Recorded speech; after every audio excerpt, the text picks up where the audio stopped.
Good evening, ladies and gentlemen. If I could ask everyone to take their seat, please.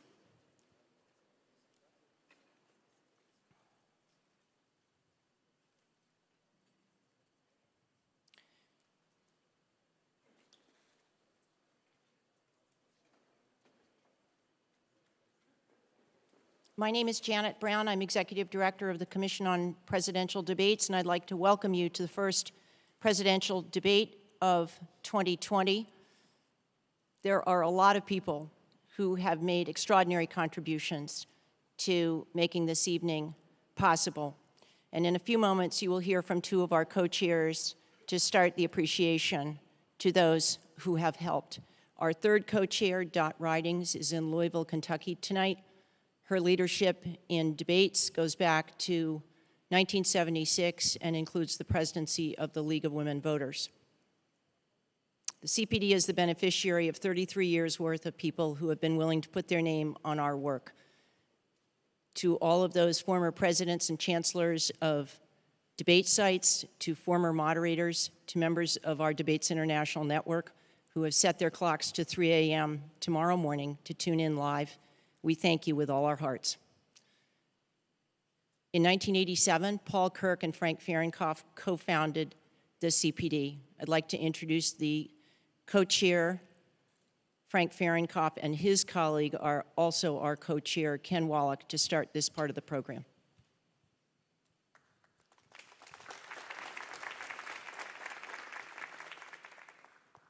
Thank you, Janet, and thank you, ladies and gentlemen, and welcome to the Health Education Campus, Case Western Reserve, and the Cleveland Clinic. And if you have not had the opportunity yet to go around and see this fantastic facility, you really should. It's just a great tribute to everyone who's been involved with it, and it's so important to our nation. To say, as Janet mentioned, that this has been the most challenging time for this commission in its 33 years of existence due to the coronavirus problems. So many people, as Janet said, are responsible. We normally don't come out when my co-chairman and I come out and thank people, but we wouldn't be here today if it had not been for them. As we serve as both the sponsor and the producers of the debates, we have a crew of 65 people, most of which have been with us for years. Some of them go back to the first debates in 1988.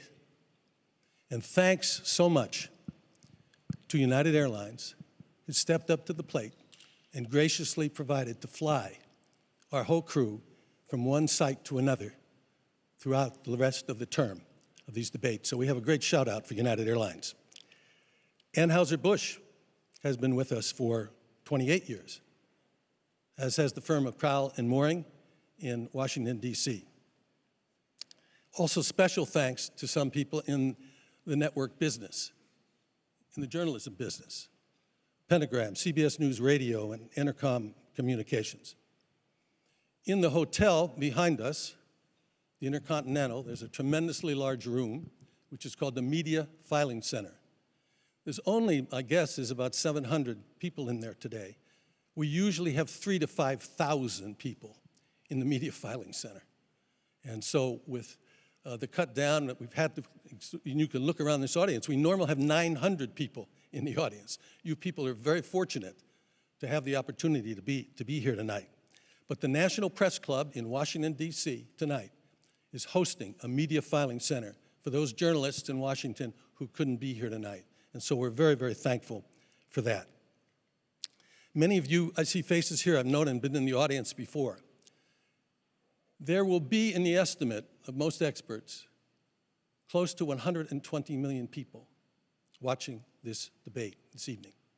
It'll be on their TV sets, it'll be on their computers, it'll be on their iPads, it'll be on their iPhones, it'll be listening on the radio. And those 120 million, or however it works out to be, deserve to be able to listen and observe on this stage tonight. These two men put forth the reasons why they should be elected president of the United States. And that's why it's been our history in the general election debates that we urge our audiences not to clap, not to yell, to sit silently and not interfere with these people who are trying to ascertain who they're going to vote for. Now, exactly at 9 o'clock, you're going to hear a lot of noise behind you. If you turn around now, you can take a quick look. There's 3 on this side and 3 on this side, and these are the major nets. And at 9 sharp, you're going to hear them all go on air. And so it makes a little noise, so don't be afraid by it. And I must, at the end, really thank the people that you saw on your way here tonight and you see around here. The United States Secret Service, the Federal Bureau of Investigation, Department of Homeland Security, and Clemson's University Media Forensic Hub that is working with us and monitoring the web and social media. So there's so many people to thank, and these men and women, and the police department that you saw outside, the local police department, who work so hard to keep us all safe and to keep our nation safe. So thanks. Now I'd like to introduce the newest member of the leadership team, Ken Wallach, who for 25 years ran the National Democratic Institute of International Affairs, NDI, and we're really excited to have him join us as a co-chair. I join Frank, Janet, and fellow board members, including Yvonne Howe and Jane Harmon, who are with us tonight, in welcoming you to the 23rd presidential debate sponsored and organized by the Commission on Presidential Debates.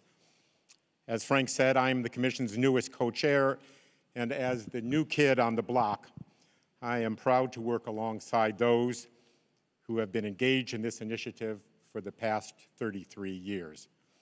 These debates have now become an integral part of our political process, a view shared by the most important judge, the American electorate.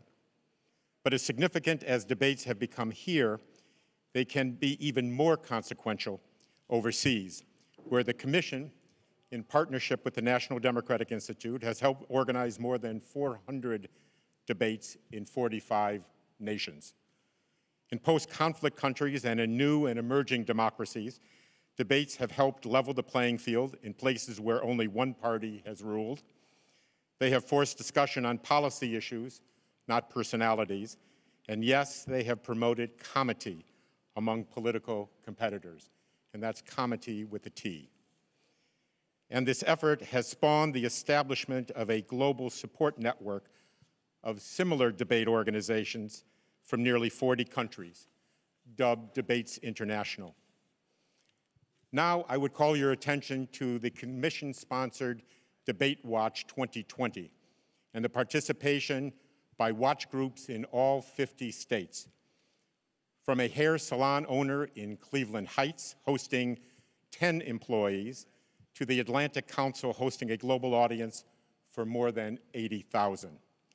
The goal of the Debate Watch is not to say who won or who lost, but to share views with those who agree and those who don't, to listen respectfully to each other's opinions. We are pleased that the Commission's longest-standing supporters, Judy and Peter Kovler, are in the audience tonight.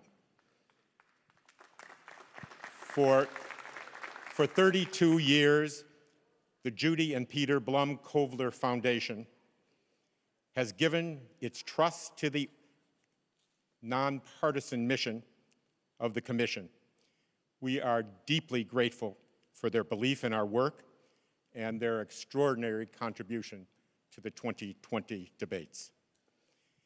It is now my distinct honor to introduce Dr. Tom Mihaljevic, President of the Cleveland Clinic, and Barbara Snyder, President of Case Western Reserve University. Thank you very much.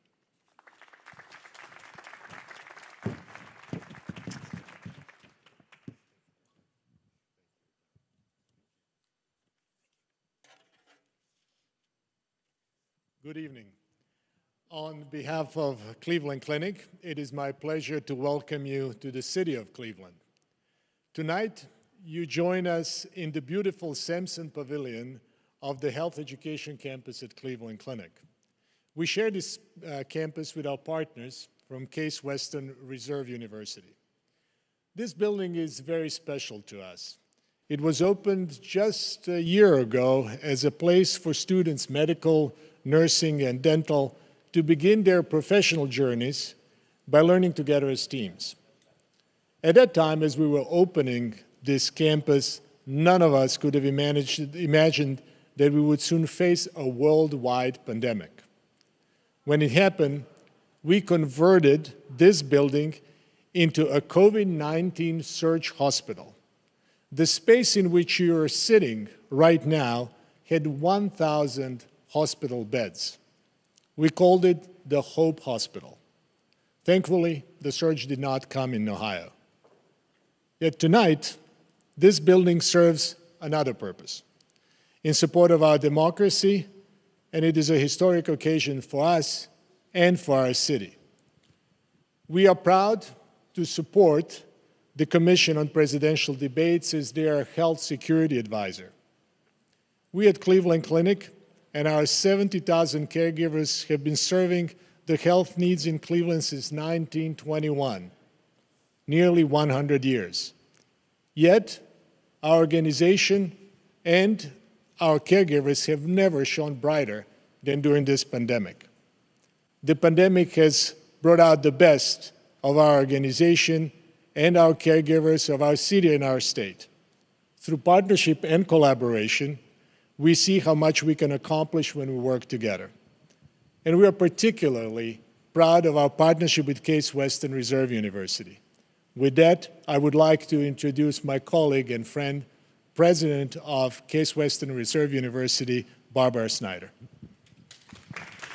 Thank you, Tom. Case Western Reserve is honored to co-host this presidential debate with our partners at Cleveland Clinic, and delighted to show you this spectacular space we created together. Research has long shown that team-based healthcare leads to better outcomes for patients.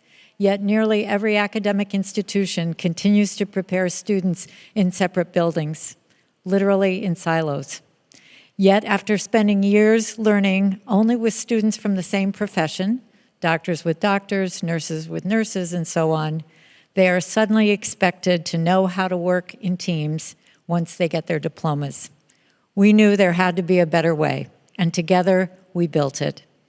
When not filled with a stage and seats, this atrium gives hundreds of students a huge open space to study, talk, and simply be together. The entire building provides multiple spaces for them to come together, supported by an academic model that emphasizes opportunities to learn with and from one another. Add state-of-the-art technology, and we know our graduates will be uniquely prepared to excel in team-based care and ultimately to lead it. Along the way, Cleveland Clinic and Case Western Reserve also learned from one another. Among the most valuable lessons was that through collaboration, we achieve far more than either of us could achieve alone. Thank you, Tom, for being such a wonderful colleague and friend. Thank you to the Commission for giving both of our organizations the opportunity to be part of this historic event.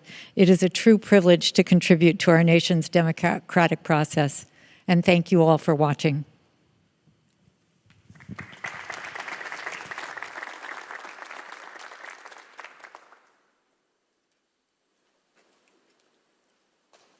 Thank you, Tom and Barbara, very much. Most valuable player, award for this evening goes to Toby Cosgrove. We couldn't have done it without you.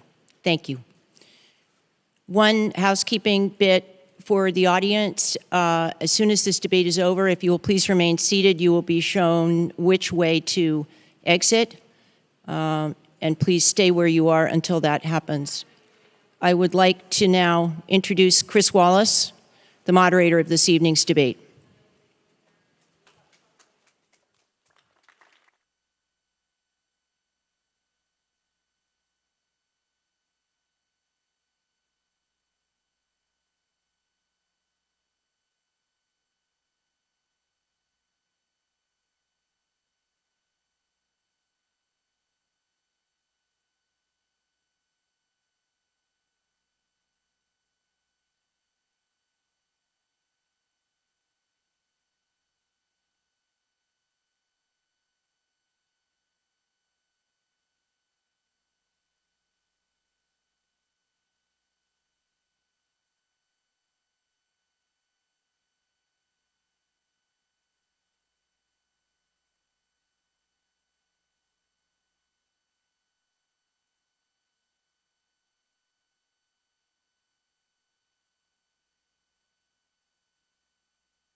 No,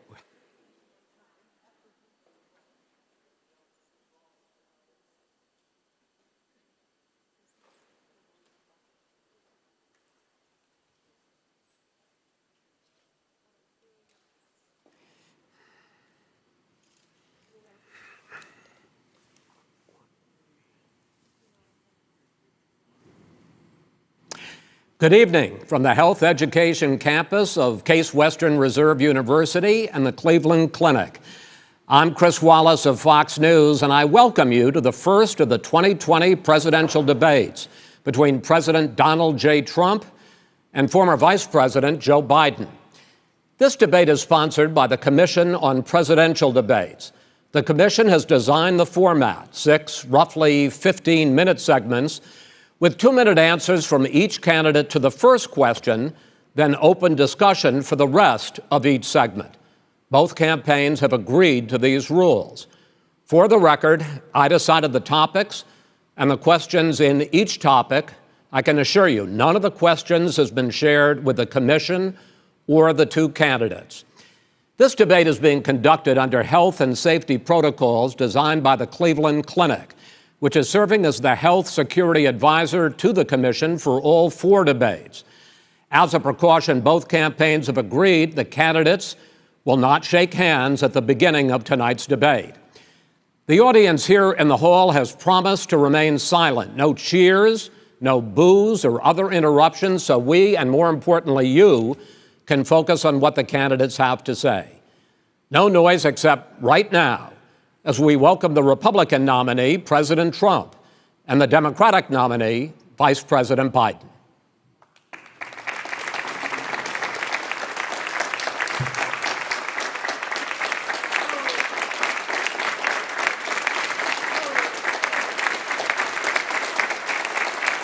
How you doing, man? How are you?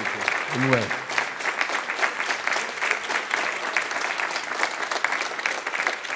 Gentlemen, a lot of people have been waiting for this night, so let's get going. Our first subject is the Supreme Court. President Trump, you nominated Amy Coney Barrett over the weekend to succeed the late Ruth Bader Ginsburg on the court. You say the Constitution is clear about your obligation and the Senate's to consider a nominee to the court. Vice President Biden, you say that this is an effort by the president and Republicans to jam through an appointment and what you call an abuse of power. My first question to both of you tonight: why are you right in the argument you make and your opponent wrong? And where do you think a Justice Barrett would take the court? President Trump, in this first segment, you go first, 2 minutes. Thank you very much, Chris. I will tell you very simply, we won the election. Elections have consequences. We have the Senate, we have the White House, and we have a phenomenal nominee, respected by all, top academic, good in every way, In fact, some of her biggest endorsers are very liberal people from Notre Dame and other places. So I think she's going to be fantastic. We have plenty of time, even if we did it after the election itself. I have a lot of time after the election, as you know. So I think that she will be outstanding. She's going to be as good as anybody that has served on that court. We really feel that. We have a professor at Notre Dame, highly respected by all, said she's the single greatest student he's ever had. He's been a professor for a long time at a great school. And we won the election, and therefore we have the right to choose her. And very few people knowingly would say otherwise. And by the way, the Democrats, they wouldn't even think about not doing it. If they had, the only difference is they'd try and do it faster. There's no way they would give it up. They had Merrick Garland, but the problem is they didn't have the election, so they were stopped. And probably that would happen in reverse also. Definitely would happen in reverse. So we won the election, and we have the right to do it, Chris. President Trump, thank you. Same question to you, Vice President Biden. You have 2 minutes. Well, first of all, thank you for doing this, and looking forward to this, Mr. President. Thank you, Joe. The American people have a right to have a say in who the Supreme Court nominee is. And that say occurs when they vote for a United States senators and when they vote for the President of the United States. They're not going to get that chance now because we're in the middle of an election already. election has already started. Tens of thousands of people have already voted. And so the thing that should happen is we should wait. We should wait and see what the outcome of this election is, because that's the only way the American people get to express their view is by who they elect as president and who they elect as vice president.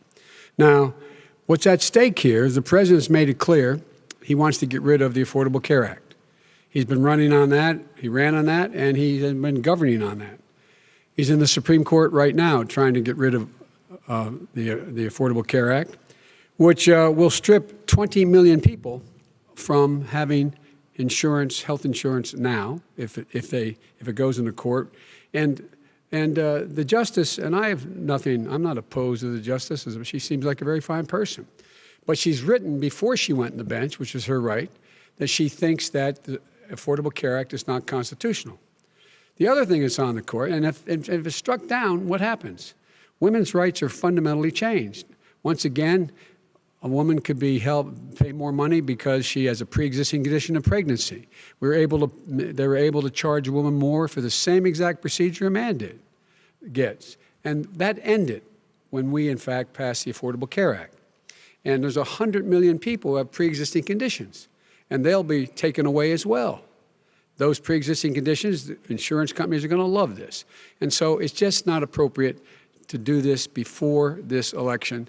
If he wins the election and the Senate is Democrat or Republican, then he goes forward. If not, we should wait until February. All right. There aren't 100 million people with pre-existing conditions. As far as the say is concerned, the people already had their say.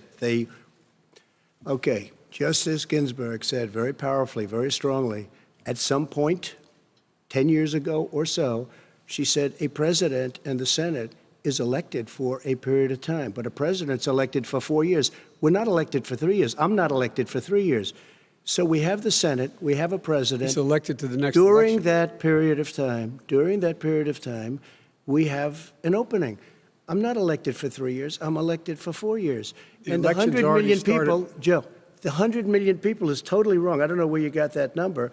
The bigger problem that you have is that you're going to extinguish 180 million people with their private health care that they're very That's happy with. simply not true. Well, you're certainly going to socialist. You're going to socialist medicine. We're now into, gentlemen, we're now into open discussion. Open discussion. Open discussion. Yes, I agree. Go ahead, Vice President. Number White. one, he knows that what I proposed. What I proposed is that we expand Obamacare and we increase it. We do not wipe any, and one of the big debates we had with 23 of my colleagues trying to win the nomination that I won, were saying that Biden wanted to allow people to have private insurance still. They can. They do. They will under my proposal. It's not what you've said, But and it's not what that your party has said. That is simply your party a lie. doesn't say it. Your party wants to go socialist medicine. My party is and me. socialist right healthcare. now, I am and the they're going to Democratic dominate Party. you, Joe. You know that. I am the Democratic Party right now. The platform of the Not according Democratic to Party Harris. is what I, in fact, approved of. What I approved of. Now, here's the deal. The deal is that it's going to wipe out pre-existing conditions. And by the way, the 200,000 people that have died on his watch, how many of those have survived? Well, there's 7 million people that contracted COVID.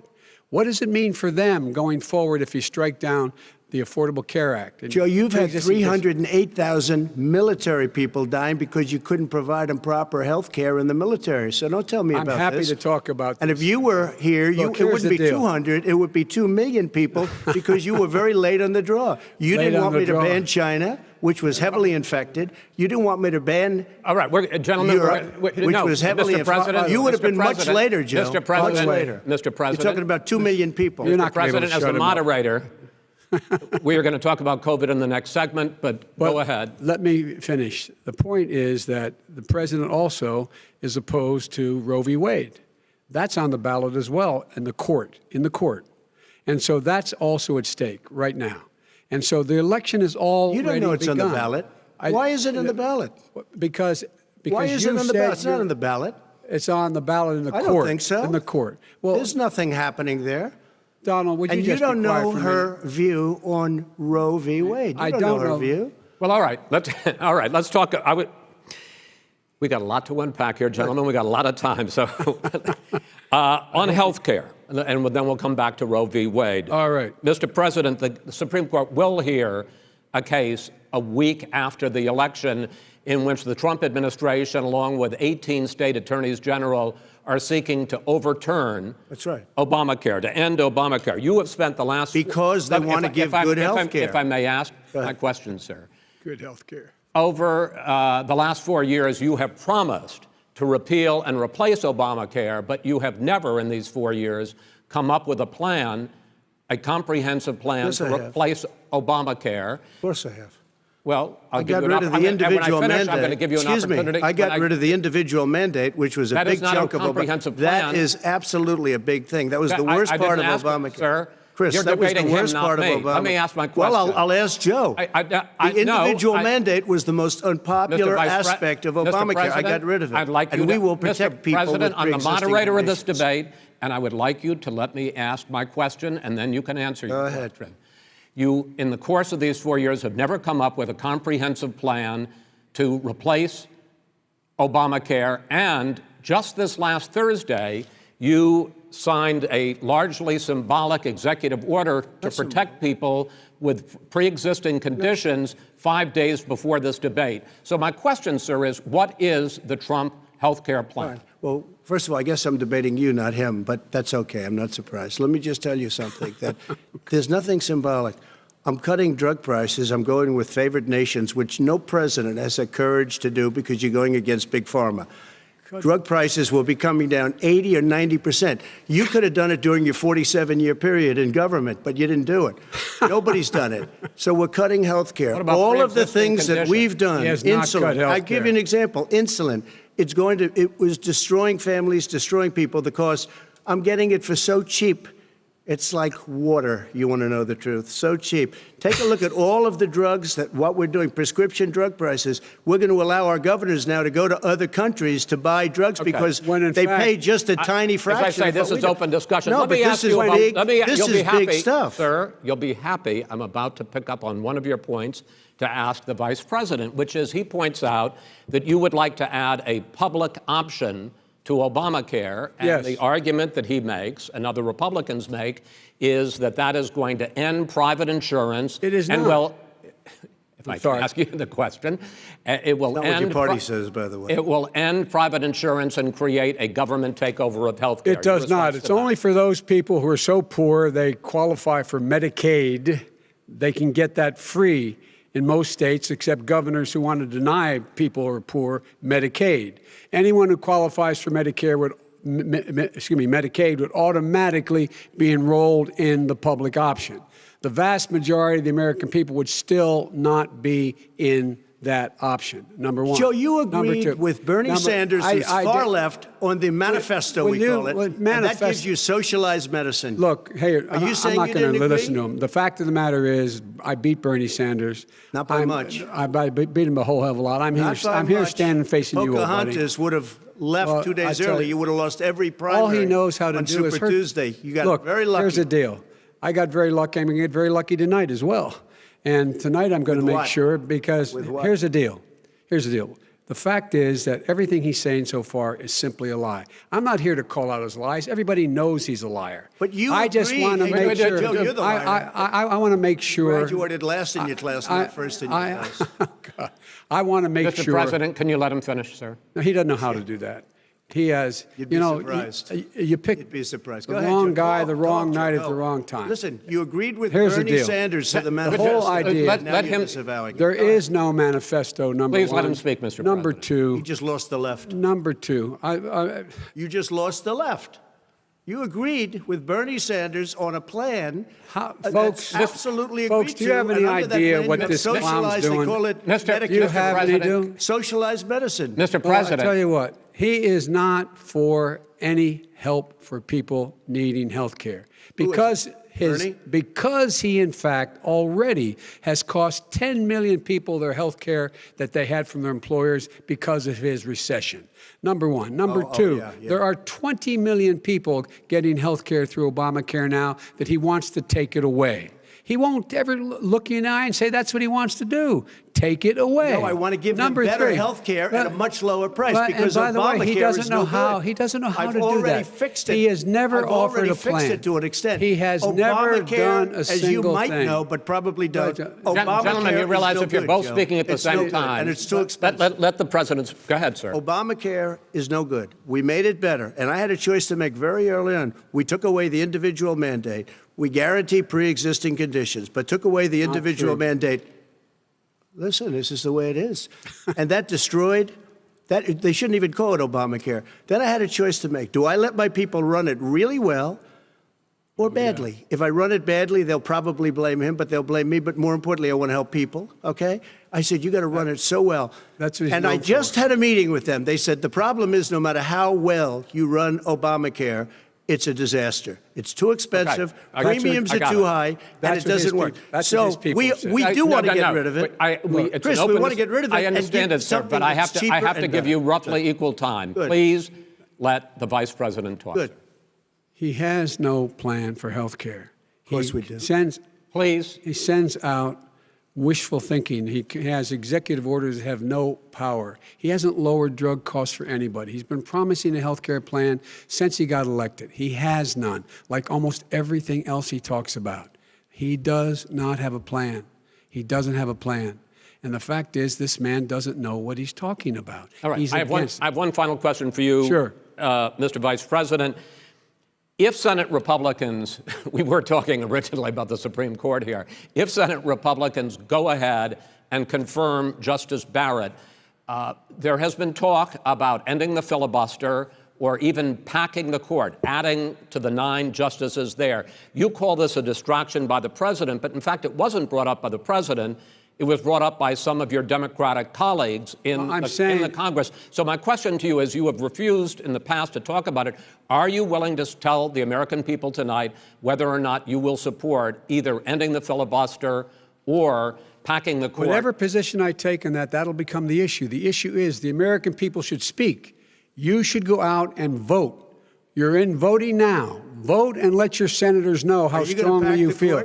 Vote now. Are you going to pack the Make court? sure you, in fact, let people know He doesn't want you're to a answer the senator. question. I'm not going to answer the question Why wouldn't you answer that because question? the question You want to put a lot of the new question Supreme Court is justices, the radical question, left. Will you shut up, man? Listen, who is on your list, Joe? This Who's is on your so list? Right. Gentlemen, I think This we've is ended so this. He's going to pack the court. We have I'm not going to give a list. We have ended this segment. We're going to move on to the second segment. That was really a productive segment, wasn't it? Keep yapping, man. The people understand, Joe. They sure 47 years you've done nothing. They understand. All right. The second subject is COVID-19, which is an awfully serious subject, so let's try to be serious about it. We have had more than 7 million cases of coronavirus in the United States, and more than 200,000 people have died. Even after we produce a vaccine, experts say that it could be months or even years before we come back to anything approaching normal.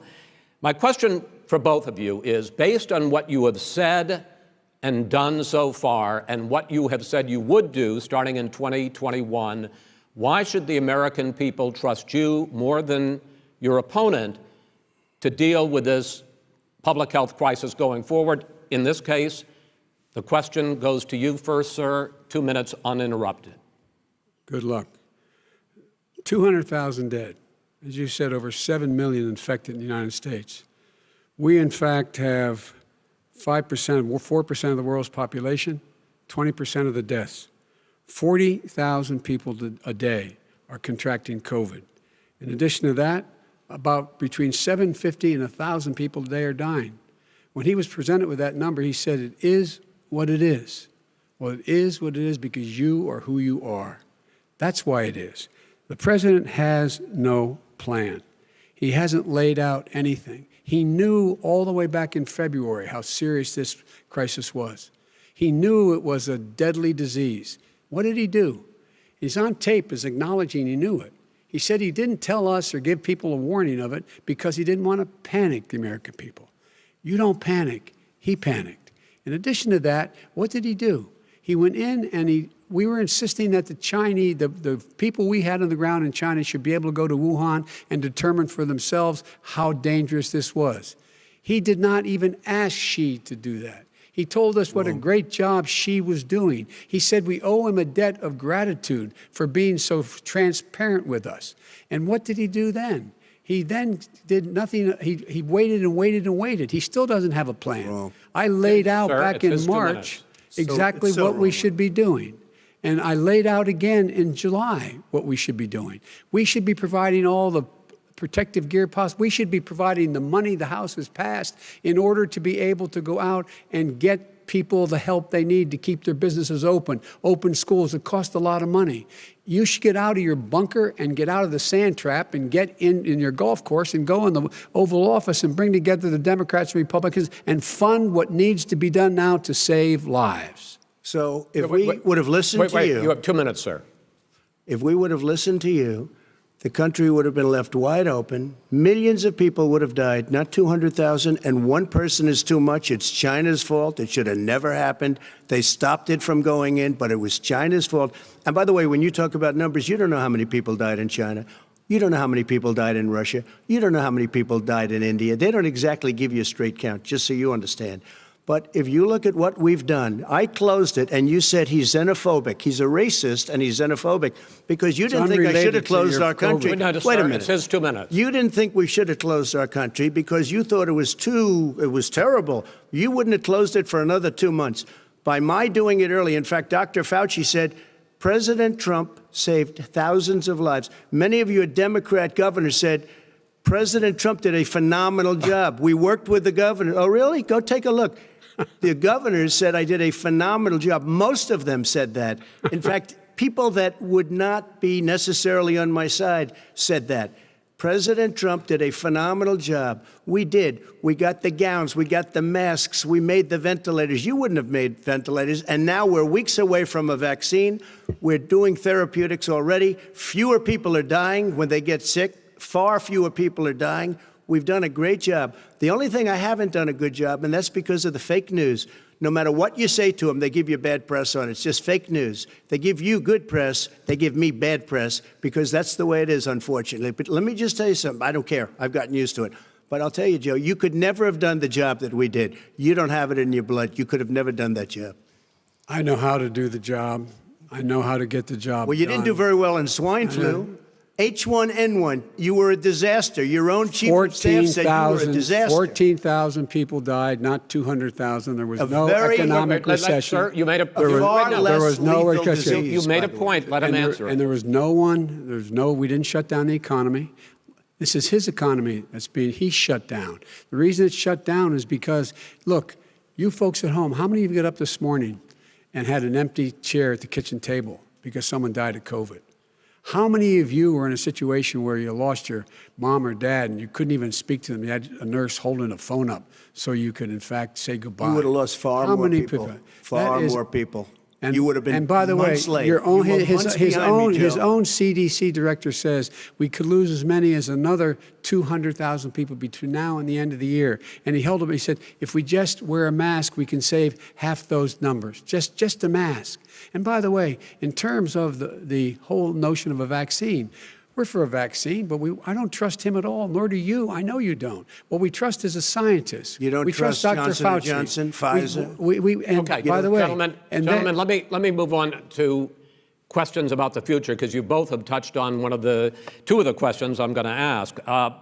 Focusing on the future first, President Trump, you have repeatedly either contradicted or been at odds with some of your government's own top scientists. The week before last, the head of the Centers for Disease Control, Dr. Redfield, said it would be summer before the vaccine would become generally available to the public. You said that he was confused and mistaken. Those were your two words. Yeah. But Dr. Slaoui, the head of your Operation Warp Speed, has said exactly the same thing. Are they both wrong? Well, I've spoken to the companies, and we can have it a lot sooner. It's a very political thing because people like this would rather make it political than save lives. It is a very political thing. I've spoken to Pfizer. I've spoken to all of the people that you have to speak to. We have great Moderna, Johnson & Johnson, and others. They can go faster than that by a lot. become very political because the left, or I don't know if I call So them you're left, I don't know suggesting what I that call the them. head of your Operation Warp Speed, Dr. Slawi? I disagree with him. Yeah, no, I disagree with both of them. And he didn't say that. He said it could be there, but it could also be much sooner. I had him in my office 2 days ago. He talked about the summer, sir, before it's generally available. Just like He said Dr. it's a Redfield. possibility that we'll have the answer before November 1st. It could also I'm be talking after about when it's that. generally available, not when it Well, will we're be. going to deliver it right away. We have the military all set up. Logistically, they're all set up. We have our military that delivers soldiers, and they can do 200,000 a day. They're going to be This delivering is the vaccine. same man It's who all told set you up. by Easter this would be gone away. By the warm weather, it'd be gone. Miraculous, like a miracle. And by the way, maybe you could inject some bleach in your arm, and that would take care of it. This is the same That was man. said sarcastically, That was and you him. know that. That was said sarcastically. And so here's the deal.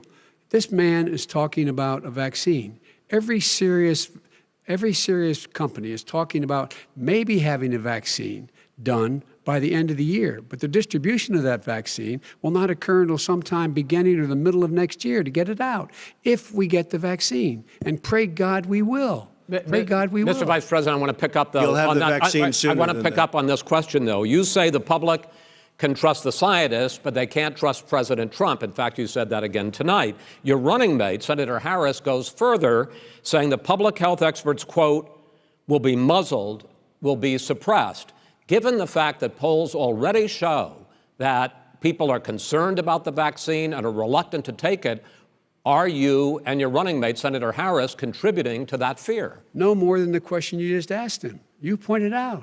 He puts pressure and disagrees with his own scientists. But you're saying Everybody you can't, or knows. Senator And- Harris is saying no, you can't trust the scientists. No, you can trust the scientists. She didn't say that. You can't trust She said the public health Did say experts, that. quote, will be muzzled, will be suppressed. Well, that's what he's going to try to do. But there's millions of scientists, there's thousands of scientists out there, like here at this great hospital, that don't work for him. Their job doesn't depend on him. That's not, they're the people, and by I the way. spoke to the and Fauci, scientists that are in and charge. By the way. They will have and the vaccine very soon. Let him finish. Do you believe for a moment what he's telling you in light of all the lies he's told you about the whole issue relating to COVID? He still hasn't even acknowledged that he knew this was happening, knew how dangerous it was going to be back in February, and he didn't even tell you. He's on record as saying it. He panicked or he just looked at the stock market, one of the two, because guess what? A lot of people died, and a lot more are going to die unless he gets a lot smarter, a lot quicker. So- Mr. President? Did you use the word smart? So you said you went to Delaware State, but you forgot the name of your college. You didn't go to Delaware State. You graduated either the lowest or almost the lowest in your class. Don't ever use the word smart with me. Don't ever use that word. Oh, give me a break. Because you know what? There's nothing smart about you, Joe. 47 years, you've done nothing. let's have this debate. And if We'll you see would have who's had, let me just tell you something, Joe. No, If you would have had the charge of what I was put through, I had to close the greatest economy in the history of our country. And by the way, now it's being built again. see, and We're it's We're going to going get up to the fast. economy in the next segment, sir. Okay. It's going up fast. I look Okay. forward to talking. When it comes to how the virus has been handled so far, the two of you have taken very different approaches, and this is going to affect how the virus is handled going forward by whichever of you ends up becoming the next president. I want to quickly go through several of those. Reopenings. Vice President Biden, you have been much more reluctant than President Trump about reopening the economy and schools. Why, sir? Because he doesn't have a plan. If I were running, I know what the plan is. You've got to provide these businesses the ability to have the money to be able to reopen with the PPE as well as with the sanitation they need. You have to provide that them to Nancy plastic. Pelosi. Well, he's just shush for a minute. Tell it to Nancy Pelosi. And Schumer, by the Brian way, Chuck. Nancy Pelosi and Schumer, they have a plan. He won't even meet with them. The Republicans won't meet with him in the Okay. Senate. But- And he sits on his golf course. And, well, I mean, literally, Okay. think about it. You probably play think more than about I it. do, Joe. What about this question of reopenings and the fact? Well, he wants to shut down this country, and I want to keep it open. And we did a he great thing just by admitted shutting he it shut down. it down. Wait a minute, Let Joe. him Let me finish, shut sir. you down for a second, Joe, just for 1 second. He wants to shut down the country. We just went through it. We had to because we didn't know anything about the disease. Now we found that elderly people with heart problems and diabetes and different problems are very, very vulnerable. We learned a lot. Young children aren't. Even younger people aren't. We've learned a lot. But he wants to shut it down. More people will be hurt by continuing. If you look at Pennsylvania, if you look at certain states that have been shut down, they have Democrat governors all. One of the reasons they're shut down is because they want to keep it shut down until after the election on November 3rd. I want to move on to another because subject. it's a I want to move political on to thing. another I gotta subject. respond. But those states are not doing well that are shut down Which is right gotta now. respond to that. President Wants to shut down Trump, the you whole have country. begun to increasingly question the effectiveness of masks as a disease preventer. And in fact, recently you have cited the issue of waiters touching their masks and touching plates. Are you questioning No, I think the masks efficacy are okay. of You have masks? to understand, if you look, I mean, I have a mask right here. I put a mask on, when I think I need it. Tonight, as an example, everybody's had a test, and you've had social distancing and all of the things that you have to. But I Just wear like your masks rallies. when needed. When needed, I wear masks. Okay, let me ask. I don't wear masks like him. Every time you see him, he's got a mask. He could be speaking 200 feet away from it. He shows up with the biggest mask I've ever seen. I will say this. Vice President Biden, go ahead, sir. Look, the way to open businesses is give them the wherewithal to be able to open. We provided money. The Congress. But I was asking you, sir, about masks. Well, masks make a big difference. His own head of the CDC said if we just wore masks between now, everybody wore masks in social distance between now and January, we'd probably save up to 100,000 lives. It matters. And they've also It said the matters. opposite. They've also And said the opposite. no serious person said the opposite. They've No also said, well, look serious all right, I at wanna Dr. ask you- Fauci. Dr. Fauci said the He opposite. did not I say want to the ask you, we opposite. got a said little very bit more than a strongly, minute left in this masks segment. are not good. Then he changed his mind. He said masks are good. I I'm wanna okay ask- with masks. I I'm want to not ask you fighting both masks. about one last subject, because your different approaches has even affected the way that you have campaigned. President Trump, you're holding large rallies with crowds packed together, thousands of people. Outside. Outside, yes, sir, agreed. Vice President Biden, you are holding much smaller events with Because nobody will show up. people with Well, it's true. Nobody shows up to his rallies. All right. In any case, why you holding the big rallies? Why you not? You go first, sir. Because people want to hear what I have to say. I mean, But are you I've not done worried a great about it job spreading as a disease? president, and I'll have 35,000 people show up at airports. We use airports. Are you and not worried hangars, about and we the have a disease lot of issues, people. sir? Well, so far we have had no problem whatsoever. It's outside. That's a big difference, according to the experts. And we do them outside. We have tremendous crowds, as you see. I mean, and literally on 24 hours' notice. And Joe does the circles and has 3 people someplace. Okay. By the way, did you see Go ahead, sir. one of the last big rallies he had? And a reporter came up to him to ask him a question. He said, no, stand back. Put on your mask. Put on a mask. Have you been tested? I'm way far away from those other people. That's what he said. I can't. I'm going to be okay. He's not worried about you. He's not worried about the people out there breathing in one another. We've had no or negative cheek to effect. jowl. No negative effect. We've Come had on. no negative effect. And we've had 35,000, 40,000 All right. Do you people want at to any of these rallies. just Yes. quickly finish up, because I want to move on to our next. Yes, I would. He's been totally irresponsible the way in which he has handled the social distancing and people wearing masks, basically encouraged them not to. All right. He's a fool on this. If you could get the crowds, you would have done the same thing. But you can't. Nobody cares. Gentlemen, can we move on to the Nobody cares. Gentlemen, can we move on to the economy? Yes. The economy is, I think it's fair to say, recovering faster than expected from the shutdown. Much faster. In the second quarter, the unemployment rate fell to 8.4% last month. The Federal Reserve says the hit to growth, which is going to be there, is not going to be nearly as big as they had expected. President Trump, you say we are in a V-shaped recovery. Vice President Biden, you say it's more of a K-shape. What difference does that mean to the American people in terms of the economy? President Trump, in this segment, you go first. So we built the greatest economy in history. We closed it down because of the China plague. When the plague came in, we closed it down, which was very hard psychologically to do. He didn't think we should close it down, and he was wrong. And again, 2 million people would be dead now instead of still 204,000 people is too much. One person is too much. Should have never happened from China. But what happened is we closed it down, and now we're reopening, and we're doing record business. We had 10.4 million people in a 4-month period that we've put back into the workforce That's a record the likes of which nobody's ever seen before. And he wants to close down he will shut it down again. He will destroy this country. You know, a lot of people, between drugs and alcohol and depression, when you start shutting it down, you take a look at what's happening at some of your Democrat-run states where they have these tough shutdowns. And I'm telling you, it's because they don't want to open it. One of them came out last week, you saw that. Oh, we're going to open up on November 9th. Why November 9th? Because it's after the election. They think they're hurting us by keeping them closed. They're hurting people. People know what to do. They can social distance, they can wash their hands, they can wear masks, they can do whatever they want. But they got to open these states up.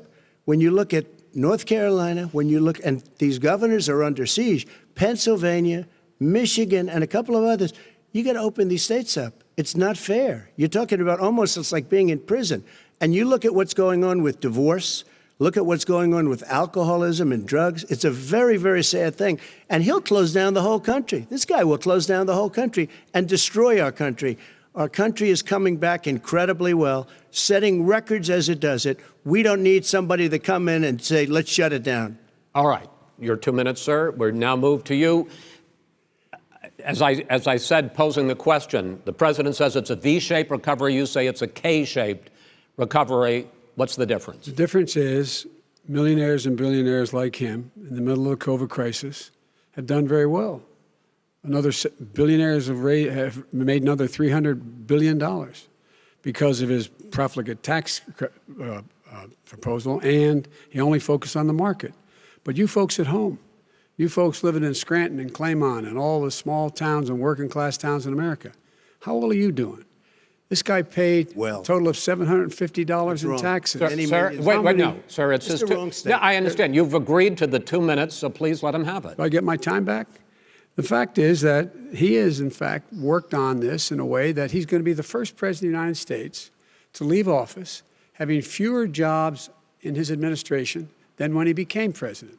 Fewer jobs than when he became president. First one in American history. Secondly, the people who have lost their jobs are those people who have been on the front lines, those people who have been saving our lives, those people who have been out there dying, people who've been putting themselves in the way to make sure that we could all try to make it. And the idea that he is insisting that we go forward and open when you have almost half the states in America with a significant increase in COVID deaths and COVID cases in the United States of America. And he wants to open it up more. Why does he want to open it up? Why doesn't he take care of the American? You can't fix the economy until you fix the COVID crisis. And he has no intention of doing anything about making it better for you all at home in terms of your health and your safety. Schools. Why aren't schools open? Because it costs a lot of money to open them safely. You know, they were going to give, his administration was going to give the teachers and school students masks. And then they decided, no, couldn't do that because it's not a national emergency. Not a national emergency. They've done nothing to help small businesses. Nothing. They're closing. 1 in 6 is now gone. He ought to get on the job and take care of the needs of the American people so we can open safely. All right. Your time is up, sir. Well, we are going to get to... I have to respond to that. Well, you both had 2 minutes, sir. Excuse me, he made a statement. So did you. People want their schools, people want their schools open. They don't want to be shut down. They don't want their state shut down. They want their restaurants. I look at New York. It's so sad what's happening in New York. It's almost like a ghost town. And I'm not sure it can ever recover what they've done in New York. People want their places open. They want to get back to their lives. They'll be careful, but they want their schools open. I'm the one that brought back football. By the way, I brought back Big Ten football. It was me, and I'm very happy to do it. And people of Ohio are very proud of me. And you know how I found out? When he took Gentlemen, we're going to ad. get to your economic plans going forward in a moment. But first, Mr. President, as you well know, there's a new report that in 2016, the year you were elected president, and 2017, your first year as president, that you paid $750 a year in federal income tax each of those years. I know that you pay a lot of other taxes, but I'm asking you the specific question. Is it true that you paid $750 in federal income taxes each of those 2 years? I paid millions of dollars in taxes, millions of dollars of income tax. And let me just tell you, there was a story in one of the papers. Show us your tax I paid $38 million 1 year. I paid $27 million Show us your tax one year. returns. I went You'll see it as soon as it's finished. You'll see it. You know, if you want to do, go to the Board of Elections. There's a 118-page or so report that says everything I have, every bank I have, I'm totally under-leveraged because the assets are extremely good, and we have a very, I built Sir, a great I'm asking company. you a specific question, which But is... let me tell you... I understand all of that. Release your I tax understand return. all of that. But let me... No, Mr. President. Go ahead. I'm asking you a question. Will you tell us how much you paid in federal income taxes in 2016 and 2017? Millions of dollars. You paid millions of dollars? Millions of dollars. So yes. not 750? Millions of dollars, and you'll get to see it. And you'll get to when? see it. But let me just Inshallah? tell you, Chris, let me just tell you something, that it was the tax laws. I don't want to pay tax. Before I came here, I was a private developer. I was a private business people. Like every other private person, unless they're stupid, they go through the laws, and that's what it is. He passed a tax bill that gave us all these privileges for depreciation and for tax credits. We build a building and we get tax credits, like the hotel on Pennsylvania Avenue. You get a massive, which, by the way, was given to me by the Obama administration, if you can believe that. Now, the man got fired right after that happened. But Vice President Biden, you want to respond? Yeah, I do want to respond. Look, the tax code that made him, put him in a position that he pays less tax than a school teacher makes on the money a school teacher makes is because of him he says he's smart because he can take advantage of the tax code. And he does take advantage of the tax code. That's why I'm going to eliminate the Trump tax cuts. And I'm going to eliminate those tax cuts and make sure that we invest in the people who, in fact, need the help. People out there need help. But why didn't you do it over the last 25 years? Because you weren't president. Because you weren't president screwing things up. You were a senator. And You're by the way, worst you were president America has ever had. Hey, Come Joe, on. let me just tell you, Joe. I've done more in 47 months. I've done more than you've done in 47 years, Joe. We've done things that you never even thought of doing, including fixing the broken military that you gave me, including taking care of your vets. Mr. President, we're talking about the economy. I'd like to ask you about your plans going forward because, Mr. Vice President, your economic plan, if you were to be elected president, focuses a lot on big government, big taxes, big spending. I want to focus first on the taxes. You propose more than $4 trillion over a decade in new taxes on individuals making more than $400,000 a year and on corporations. President Trump says that that kind of an increase in taxes is going to hurt the economy as it's just coming out of a recession. Well, just take a look at what is the analysis done by Wall Street firms. Points out that my economic plan would create 7 million more jobs than his in 4 years, number one. And number two, it would create an additional $1 trillion in economic growth because it would be about buying American. That we're going to make the federal government spend $600 billion a year on everything from ships to steel to buildings and the like. And under my proposal, we're going to make sure that every penny of that has to be made by a company. But respectfully, sir, I'm talking about taxes, not spending. By the way, I'm going to eliminate a significant number of the tax. I'm going to make the corporate tax 28%. It shouldn't be 21%. You have 91 companies, in the Fortune 500, who don't pay a single penny in tax, making billions of dollars. Why didn't you do it before when you were vice president with Obama? Because you, in fact, passed that. That was your tax proposal. I got it done. And you know what happened? Yeah, you got it done. Our economy boomed like it's never boomed The economy is Mr. busted. President, Let me finish. Mr. President, let me pick up on that. You would continue your free market approach, lower taxes, more deregulation, correct? Not lower taxes for the American people. Excuse me. But in Obama's, you talk about the economy booming, it turns out that in Obama's final 3 years as president, more jobs were created, 1.5 million more jobs than in the first 3 years of your presidency. They had the slowest recovery economic recovery since 1929. It was the slowest recovery. Also, they took over something that was down here. All you had to do is turn on the lights and you pick up a lot. But they had the slowest economic recovery since 1929. Let me tell you about the stock market. When the stock market goes up, that means jobs. It also means 401ks. If you got in, if you ever became president with your ideas, you want to terminate my tax, my taxes, I'll tell you what, you'll lose half of the companies that have poured in here will leave, and plenty Half of companies that are companies, already here, they'll leave for hardly any other companies places. have They will poured in leave, here. and you will have a Have it. depression, the likes of which you've never seen. Look, Mr. we Vice President. inherited the worst recession short of a depression in American history. I was asked to bring it back. We were able to have an economic recovery that created the jobs you're talking about. We handed him a booming economy. He blew it. It wasn't he booming. Blew it. He blew It wasn't booming. It was the weakest recovery Well, sir, is it since fair to, wait, $1929. is it fair to say he blew it when, in When fact, COVID came in. when there was record low unemployment Yeah. before COVID? Yeah, but because what he did, even before COVID, manufacturing went in the hole. Manufacturing went in the hole. Excuse number me, one. Chris. Wait. Number two. Chris. Number three. They said it would take. No, you were number two. No. Chris. They said it would This take guy a is miracle to bring back manufacturing. I brought back 700,000 jobs. They brought back nothing. They gave up on manufacturing. We Part did of not my agree. standard fare. I'm the guy that He brought totally back gave the up on automobile manufacturing. industry. All right, let him. We brought back, I was asked to bring back Chrysler and General Motors. We brought them back right here in the state of Ohio and Michigan. He blew it. They're gone. He blew it.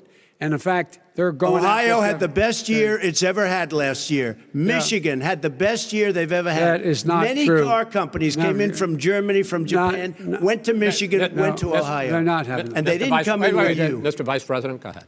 And so you take a look at what he's actually done. He's done very little. His trade deals are the same way. He talks about these great trade deals. You know, he talks about the art of the deal. China's perfected the art of the steal. We have a higher deficit with China now than we did before. We have the highest trade deficit China with ate Mexico. your lunch, down All right, gentlemen, 18%. China ate your lunch, Joe, and no wonder your son goes in and he takes out billions of dollars. Takes out billions of dollars to manage. He makes millions of dollars. And also, Simply while we're not at it, true. why is Simply it, not. just out of curiosity, the mayor of Moscow's wife gave your son $3.5 million. is What not did he true. do to deserve it? That What is did he do with Burisma none to of that deserve is true. $183,000? None You've of asked that your is question, true. let him answer. None of that is true. It's Oh, really? been He didn't totally get But no, $3.5 hey, million? Mr. President, It's Mr. totally- President, please. totally ask a question. discredited. Totally discredited. And by the way, Well, wait, he let's didn't get No, no. $3.5 million, Joe? Mr. Vice, He got Mr. $3.5 million. President, That is not true. Oh, really? Mr. Oh. President, But, Mr. it's an open discussion, please. Now, It's a fact. Well, There's- it you is have not a raised an fact. issue. Let the It's been Vice totally President answer. discredited. Did There was a Burisma pay him report. $183,000 a month with no experience in energy? Mr. Look, President, no job. My son did nothing wrong at Burisma. I think he and did. Mr. the only President, guy that let did him some- answer. He doesn't want to let me answer because he knows I have the truth. His position has been totally, thoroughly discredited. who? in The Ukraine. media? By everybody. Well, by the By the media, media, by our because they refuse to allies, by talk the about it World because they're Bank, embarrassed. by everyone has discredited. Matter of fact, even the people President, who please stop. testified under oath. So let me under ask you oath, this, under- Joe. under No, oath. go ahead, Mr. I'm listening to Even you. the people under. He got $3.5 million from testified- Moscow. He testified under oath in his administration, said, I did my job and I did it very well. Oh, I really? did it I'd like to know honorably. who they are. Well, I'll give you the list I'll of the fire people who them. testified. No, go ahead, sir. Sure, you've already fired most of them because they did Some a good because job. some people don't do well, a good here's job. With you, Go they ahead. say- You get here's the wait a deal. minute. You get the final word, Mr. Well, it's hard to get any word in with this clown. Excuse me, this. Hey, this let me just person. tell you, No. Mr. President. $3.5 Mr. million, President, Joe. That is simply. Why did not he true. deserve $3.5 million It from did- Moscow? Look, here's the deal. We want to talk about families and ethics. I don't want to do that. I mean, his family we could talk about all night. His family's My already. family, No, let him go. my family already lost wrote- a fortune by coming down and helping Go us ahead. with Go ahead, government. sir. And that's such a. they're right That's here. it, Mr. That's such Every a great. single one of them lost This a is not fortune about by President. my coming and family or helping his us with family. It's government. about your family, They the didn't American collect $3.5 people. million He for doesn't. nothing. That's not true. It doesn't want to talk about what you need. You, the American people. It's about you. That's what we're talking about. you here. should All right, Not that's the end of the Shouldn't have segment. taken the money. We're moving on. He didn't take them. Well, Vice it's a very- President, but Chris, no, can I be honest? It's a very important Try to be question. honest. No, I- He I- stood up. No, he stood up, the answer to and the he question is threatened no. Ukraine. No, sir. With $1 billion, if you don't That get rid of is the trust. absolutely You know what? Wait, not stop. true. Tape doing it. You're going to Not have tape. True. Gentlemen. Is- I hate to raise Chris, my voice, he's but I on see it seems tape. to be, why should I be different than the two of you? So here's the Got a deal. good point. We have 6 segments. We have ended that segment. we're going to go to the next segment. In that segment, you each are going to have 2 uninterrupted moments. In those 2 uninterrupted minutes, Mr. President, you can say anything you want. I'm going to ask a question about race, but if you want to answer about something else, go ahead. But I think that the country would be better served if we allowed both people to speak with fewer interruptions. I'm appealing to you, sir, to do that. Well, and him too. Well, frankly, you've been doing more interrupting Well, that's than all he right, has. but he does plenty. Well, less than, sir, less does than, plenty. no, less than you have. Let's please continue on.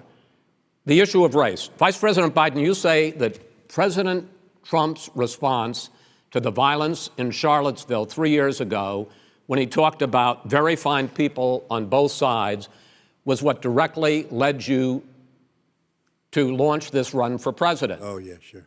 President Trump, you have often said that you believe you have done more for Black Americans than any president, with the possible exception of Abraham Lincoln. My question for the 2 of you is, why should voters trust you rather than your opponent to deal with the race issues facing this country over the next 4 years? Vice President Biden, you go first. It's about equity and equality. It's about decency. It's about the Constitution. And we have never walked away from trying to require equity for everyone, equality for the whole of America. But we've never accomplished it. But we've never walked away from it like he has done. It is true. The reason I got in the race is when those people, close your eyes, remember what those people look like coming out of the fields carrying torches, their veins bulging, just spewing anti-Semitic bile, and accompanied by the Ku Klux Klan. A young woman got killed. And they asked the president what he thought. He said there were very fine people on both sides. No president has ever said anything like that. It is whose Now, 2 minutes, sir. second point I'd make to you is that when Floyd was killed, when Mr. Floyd was killed, there was a peaceful protest in front of the White House. What did he do? He came out of his bunker, had the military use tear gas on him so he could walk across to a church and hold up a Bible. And then what happened after that? The bishop of that very church said that it was a disgrace. The general who was with him said all he ever wants to do is divide people, not unite people at all. This is a president who has used everything as a dog whistle to try to generate racist hatred, racist division. This is a man who, in fact, you talk about helping African Americans. 1 in 1,000 African Americans has been killed because of the coronavirus. And if he doesn't do something quickly, by the end of the year, 1 in 500 will have been killed. 1 in 500 African Americans. This man is the savior of African Americans. This man cares at all. This man's done virtually nothing. Look, the fact is that you have to look at what he talks about. You have to look at what he did. And what he did has been disastrous for the African-American community. So, President Trump, you have 2 minutes. Why should Americans trust you over your opponent to deal with racism? he did a crime bill, 1994, where you call them super predators, African Americans, the super predators, and they've never forgotten it. They've never forgotten it, Joe. No, sir, it's his 2 minutes. So you did that, and they call you a super predator, and I'm letting people out of jail now that you have treated the African American population community, you have treated the black community about as bad as anybody in this country. You did the and that's why, if you look at the polls, I'm doing better than any Republican has done in a long time, because they saw what you did. You call them super predators, and you've called them worse than that, because you look back at your testimony over the years, you've called them a lot worse than that. As far as the church is concerned, and as far as the generals are concerned, we just got the support of 250 military leaders and generals, total support. Law enforcement, almost every law enforcement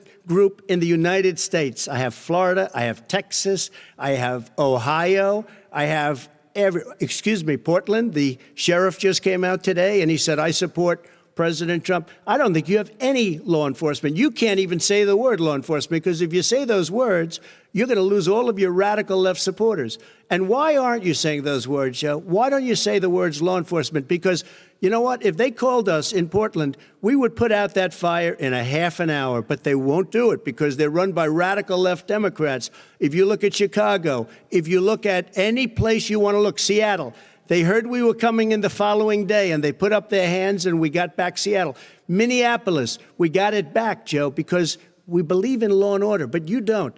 The top 10 cities and just about the top 40 cities are run by Democrats and in many cases radical left. And they've got you wrapped around their finger, Joe, to a point where you don't want to say anything about law and order. And I'll tell you what, the people of this country want and demand law and order, and you're afraid to even say it. All right.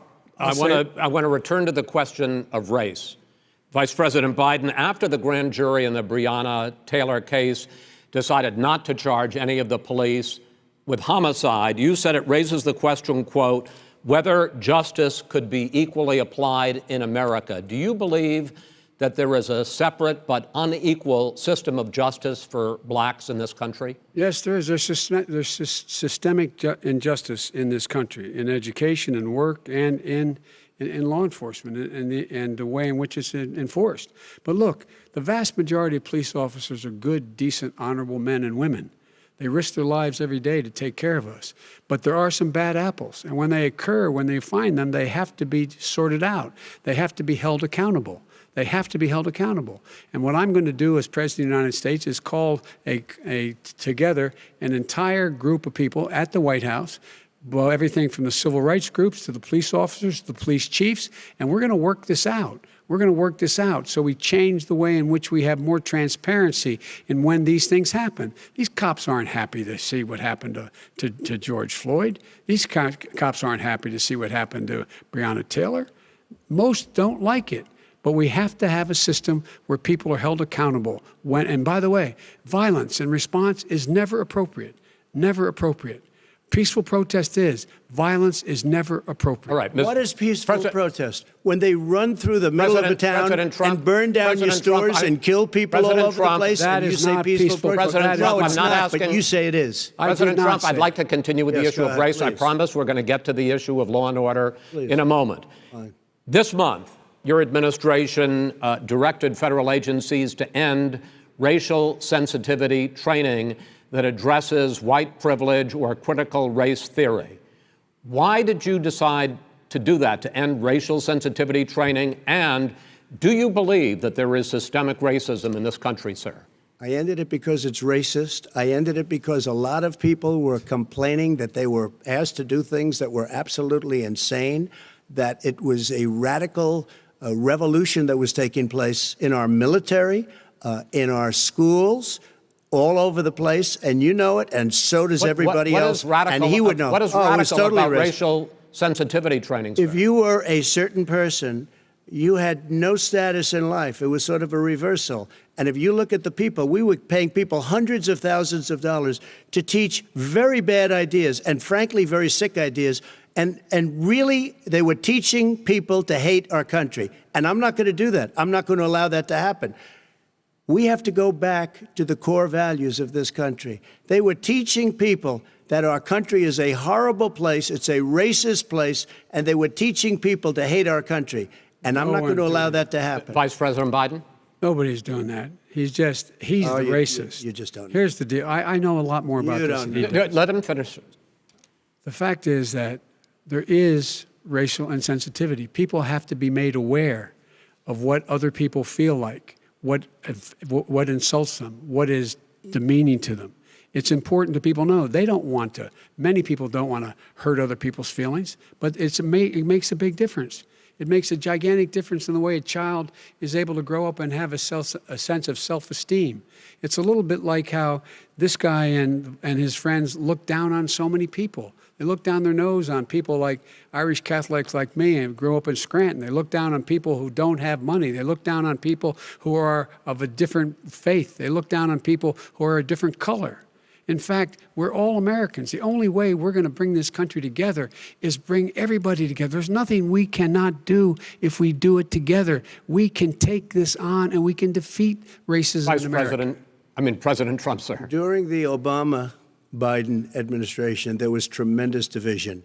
There was hatred. You look at Ferguson, you go to many places. Look at Oakland. Look what happened in Oakland. Look what happened in Baltimore. Look what happened. Frankly, it was more violent than what I'm even seeing now. Oh, my but Lord. the reason This is is that ridiculous. the Democrats that run these Absolutely cities ridiculous. don't want to talk like you about law and order. Violent and you crime- still haven't mentioned. violent Are you in crime. favor of law and order? I'm in favor of law. You follow Are you it, in and a little favor bit of law and order? Go yes, ahead, I'm say a it. fa- You everybody's asked a in favor question, of let him finish. Law He and order. loses Law lefty. and Let order. him- let him answer. Law and order with justice, where people get treated fairly.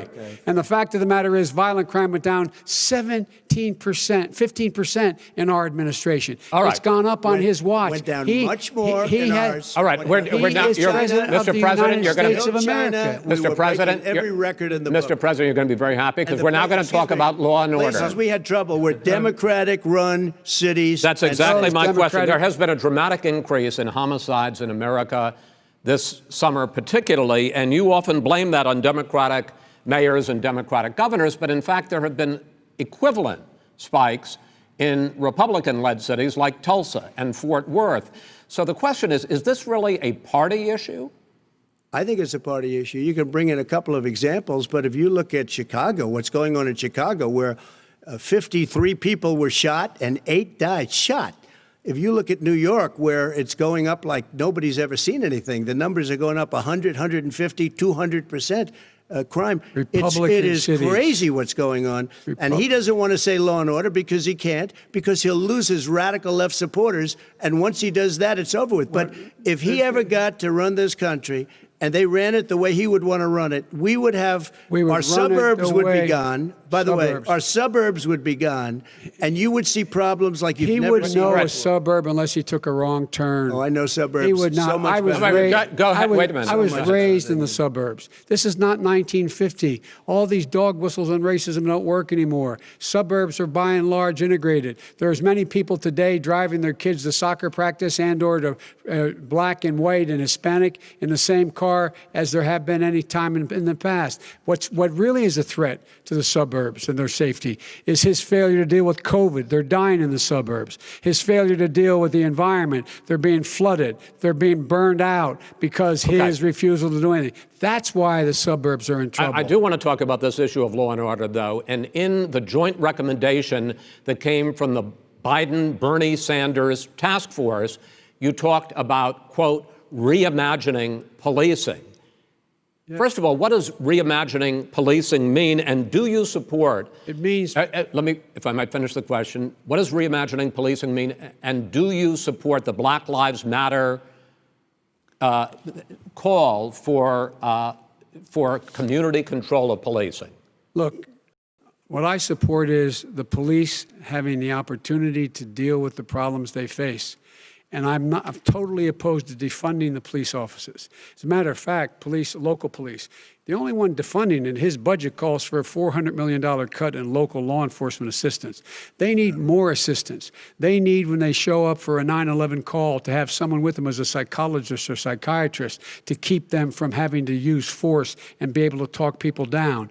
We have to have community policing like we had before, where the officers get to know the people in the communities. That's when crime went down. It didn't go up, it went down. And so we have to be engaged. That's not what in they're prevent- talking about, Chris. That's well, not what that- they're talking about. that's He's talking exactly- about defunding the police. That is not true. He doesn't have any law Would you- support. look, He has no law enforcement That's not support. true. Almost That's nothing. look, Oh, really? Who do you have? Name one group that supports you. Name one group that came out and supported you. Go Look, ahead. look. Think. We have time. we don't have time to do No, anything. think All right. about it. Look, Name folks, one law enforcement group that came out and I supported think, gentlemen, you. I think I'm going to take back the There moderator's aren't. I don't role, think there and are any. I want to get to another subject, which is the issue of protests in many cities that have turned violent. In Portland, Oregon, especially, we had more than 100 straight days of protests, which I think you would agree. You talk about peaceful protests. Many of those turned We're not into peaceful. riots. Mr. Vice President, you say that people who commit crimes should be held accountable. The question I have, though, is, as the Democratic nominee, and earlier tonight you said that you are the Democratic Party right now, have you ever called the Democratic mayor of Portland or the Democratic governor of Oregon and said, hey, you got to stop this, bring in the National Guard, do whatever it takes, but you stop the days and months of violence in Portland? I don't hold public office now.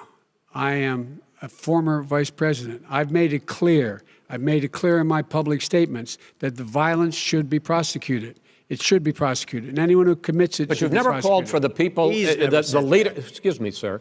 You have never called for the leaders in Portland and in Oregon to Because bring in they- the National Guard and knock off 100 days of riots. They can, in fact, take care of it if he just stay out of the way. Look here. Oh, really? Here, Oh, really? here's the But thing. no, I that- sent sir, in no, the wait, I U.S. asked him a Marshals to question. get the killer No, of the young man in the middle of the street. They shot him, and for 3 days, President Trump, Portland President wouldn't do Trump, anything. please I had to send in interrupt- the U.S. Marshals. President They Trump, took care of business. Go ahead, And, sir. and by the way, you know, his own former spokesperson said, you know, riots and chaos and violence help his cause. That's what this is all about. I don't know who said that. I do. Who? I think Kellyanne Conway. I don't think she said that. She said that. I don't- And so here's the All thing. right. But here's the point. Go ahead, The point sir. is that that's what he is, keeps trying to rile everything up. He doesn't want to calm things down. Instead of going in and talking to people and saying, let's get everybody together, figure out how to deal with this. What's he do? He just pours gasoline in the fire constantly, And- every single solitary Okay, time. and to end this, button up this segment, I'm going to give you a minute to answer, sir. You have repeatedly Well, wait, criticized. I have to answer his No, statement. you have His statement. repeatedly. Wait, you have just one repeat. No, second. you've been talking You back made and a forth. statement. I'm asking you. I would no, love to you know, end it. sir. I would love to end it, and you know, we if would you want to very switch seats, We would could very quickly. We could do that, but I'd I'm send no, in the I'm- National Guard. It would be over. There'd be no problem. Okay, But they good. don't want to accept the National Guard. You have repeatedly criticized the vice president for not specifically calling out Antifa and other left-wing That's right. extremist groups. But are you willing tonight to condemn white supremacists and militia groups and to say that they need to stand down and not add to the violence in a number of these cities, as we saw in Kenosha and as we've seen in Portland? Sure, are you I'm willing prepared to do that, specifically but do it? Well, I go would ahead, say, sir. I would say almost everything I see is from the left wing, not from the right wing. what are you- what If are you- look, what are you saying? I'm willing to do anything. I want to see Well, peace. then do it, sir. Say it. Do it. Say it. Do you want to call him? What do you want to call him? Give me a name. Give me a White name. Go ahead. supremacists Who and would white you like me to supremacists. condemn? White Proud Boys. supremacists and right-wing Proud militia. Boys, stand back and stand by. But I'll tell you what. Somebody's got to do something about Antifa and the left, because this is not a right-wing problem. His This own is a left-wing. FBI director This said is a the threat left-wing of Go ahead, problem. white Go ahead, sir. supremacists. Antifa's an idea, not an organization. Oh, you gotta be not kidding. militia. That's what Oh, really? his It's an idea. His Okay. FBI director Gentlemen, said. Well, we're then gonna- you know what? No, He's no, wrong. we're done, sir. We're moving on to the next. We're Everybody When gives a you bat advice hits in you your over the head, that's administration. not an idea. Everybody in Antifa your is bad. administration tells you the truth has a bad idea. Can I tell you what? You have no ideas that are Antifa is a dangerous All right, radical gentlemen, we're group. now moving on to the Trump And and you ought to be Biden careful with records. them. They'll overthrow you. When in a 2 president, seconds. I'm going to ask a question. When the president seeks a second term, it is generally a referendum on his record. But Vice President Biden, you like to quote one of your dad's sayings, which is, don't compare me to the Almighty, compare me to the alternative. And in this case, sir, you are the alternative. Looking at both of your records, I'm going to ask each of you, why should voters elect you president over your opponent? In this segment, President Trump, you go first, 2 minutes. Because there has never been an administration or president who has done more than I've done in a period of 3.5 years. And that's despite the impeachment hoax. And you saw what happened today with Hillary Clinton, where it was a whole big con job. But despite going through all of these things, where I had to fight both flanks and behind me and above, there has never been an administration that's done what I've done. The greatest, before COVID came in, the greatest economy in history, lowest unemployment numbers. Everything was good. Everything was going. And by the way, there was unity going to happen. People were calling me for the first time in years. They were calling and they were saying, it's time maybe. And then what happened? We got hit, but now we're building it back up again. A rebuilding of the military, including Space Force and all of the other things. A fixing of the VA, which was a mess under him. 308,000 people died because they didn't have proper health care. It was a mess. And we now got a 91% approval rating at the VA, our vets. We take care of our vets. But we've rebuilt our military. The job that we've done, and I'll tell you something, some people say maybe the most important. By the end of the first term, I'll have approximately 300 federal judges and Court of Appeals judges, 300, and hopefully 3 great Supreme Court justices. That is a record, the likes of which very few people, and you know one of the reasons I'll have so many judges? because President Obama and him left me 128 judges to fill. When you leave office, you don't leave any judges. That's like you just don't do that. They left 128 openings, and if I were a member of his party, because they have a little different philosophy, I'd say if you left us 128 openings, you can't be a good president, you can't be a good vice president. But I want to thank you because it gives us almost, it'll probably be above that number by the end of this term. 300 judges. It's a record. Looking at both your records, why should voters elect you president as opposed to President Trump? You have 2 minutes uninterrupted. Under this president, we become weaker, sicker, poorer, more divided, and more violent. When I was vice president, we inherited a recession. I was asked to fix it. I did. We left him a booming economy, and he caused the recession. With regard to being weaker, the fact is that I've gone head-to-head with Putin and made it clear to him we're not going to take any of his stuff. He's Putin's puppy. He still refuses to even say anything to Putin about the bounty on the heads of American soldiers. Your son got $3.5 million. And by the way, my son... Wait a minute. Mr. President, your campaign agreed to both sides would get 2-minute answers uninterrupted. Well, your side agreed to it, and why don't you observe what your campaign agreed to as a ground rule, okay, sir? He never keeps his word. Can you add No, back I'm not asking. That was a rhetorical question. Can you Go add ahead, back sir. 30 seconds? Yeah, Because- yes, okay. you may have. All right. Go ahead. So, thirdly, we're poor.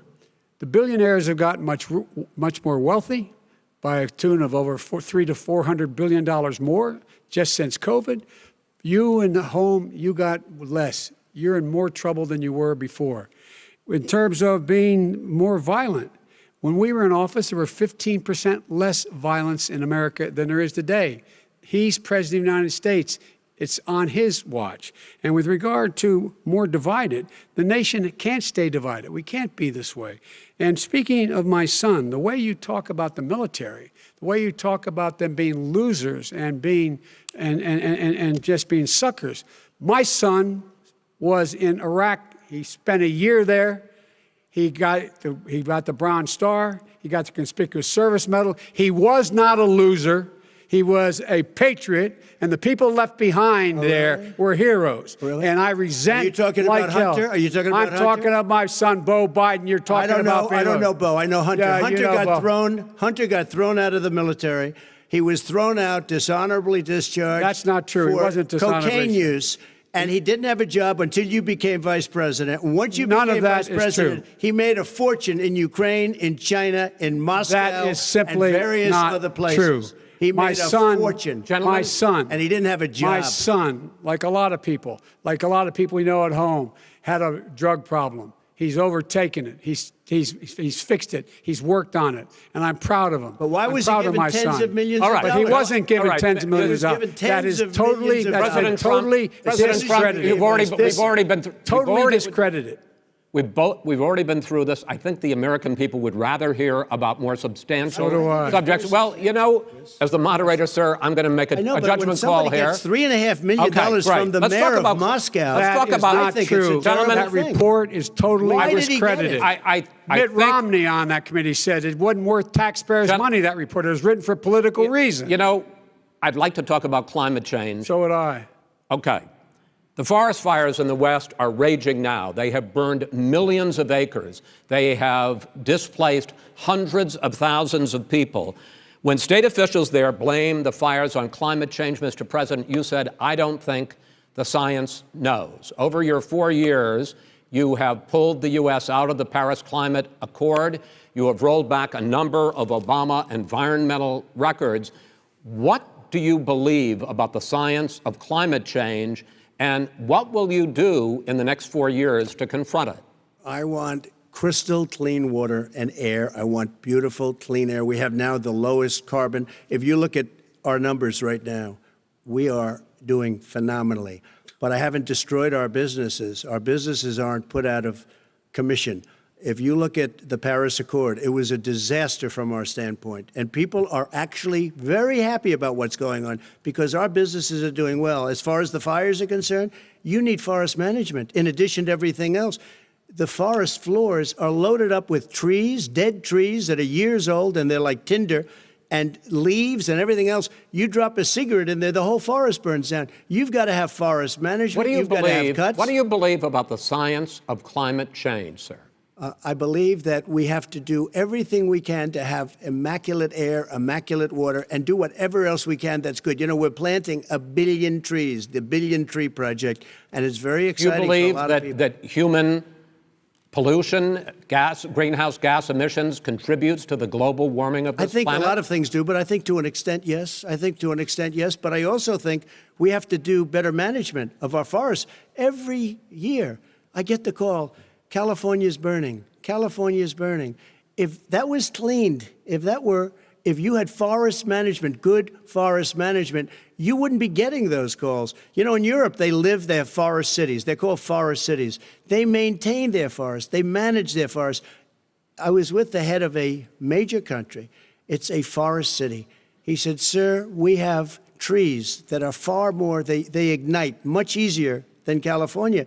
There shouldn't be that problem. I spoke with the governor about it. I'm getting along very well with the governor. But I said, you know, at some point, you can't every year have hundreds of thousands of acres of land just burned to the ground. But, sir, that's burning down because of a lack of But, management. sir, if you believe in the science of climate change, why have you rolled back the Obama Clean Power Plan, which limited carbon emissions in power plants? Why have you relaxed? Because it was driving energy prices through the sky. Why have you relaxed fuel economy standards that are going to create more pollution from cars Well, and not trucks? really, because what's happening is the car is much less expensive and it's a much safer car, and you're talking about a tiny difference. And then what would happen, because of the cost of the car, you would have at least double and triple the number of cars purchased. We have the old slugs out there that are 10, 12 years old. If you did that, the car would be safer. It would be much cheaper by But $3,500. in the case of California, they've simply No, but you ignored would take your a lot of cars rollback. off the market because people would be able to afford a car.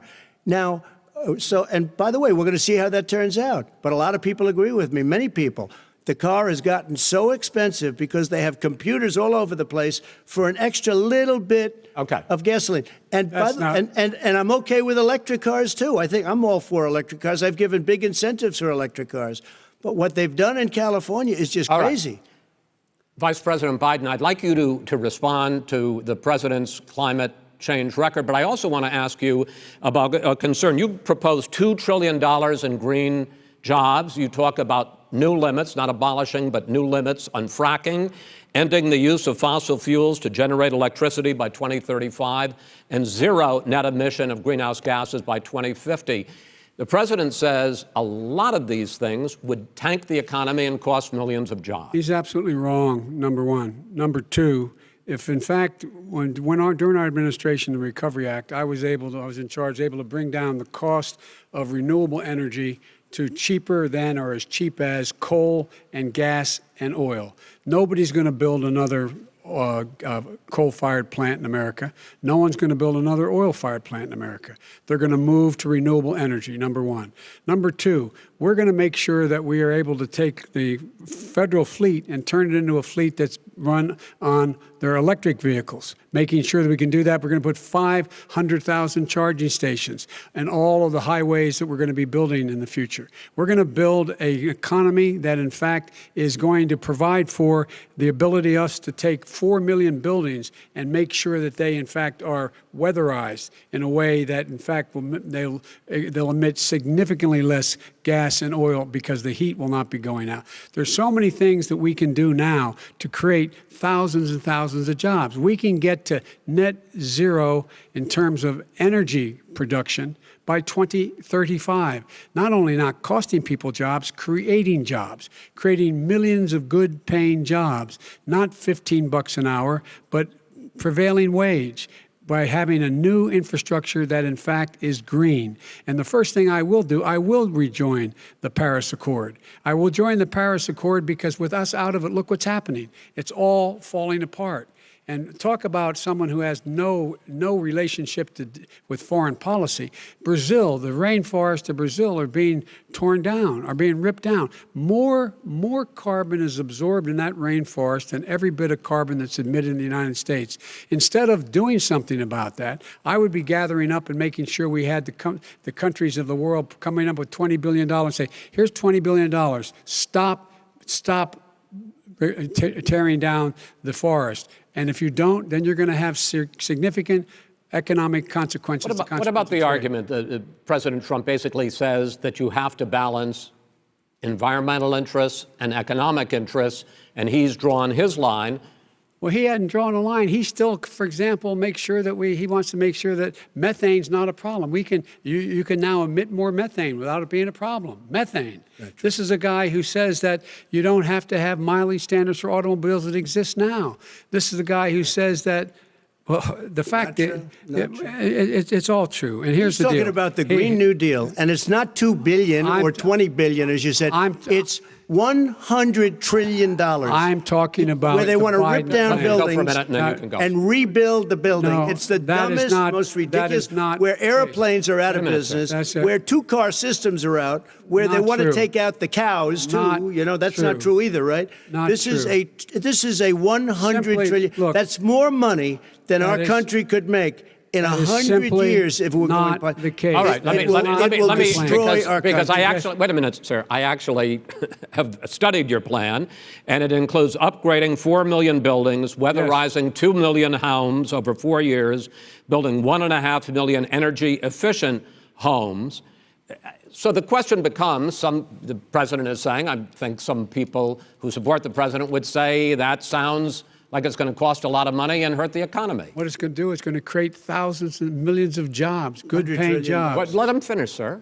He doesn't know how to do that. $100 billion. The fact is, it's going to create millions of good-paying jobs, and these tax incentives for people to weatherize, which he wants to get rid of. It's going to make the economy much safer. Look how much we're paying now to deal with the hurricanes. By the way, he has an answer for hurricanes. He said maybe we should drop a nuclear weapon on them. They may. I never said that. That's at all. He did say. You made it up. And here's the deal. You make up. We are going to be in a position where we can create hard, good jobs by making sure the environment is clean and we all are in better shape. We spend billions of dollars now, on floods, hurricanes, rising seas. We're in real trouble. Look what's happened just in the Midwest with these storms that come through and wipe out entire sections and counties in Iowa. That didn't happen before. They're because of global warming. We make up 15% of the world's problem. But the rest of the world, we've got to get them to come along. That's why we have to get back into the Paris Accord. All right, gentlemen. Wait a minute, Chris. So why didn't he do it for 47 years? You were vice president. Why didn't you get the world? China sends up real dirt into the air. Russia does. India does. They all do. We're supposed to be good. And by the way, he made a couple of statements.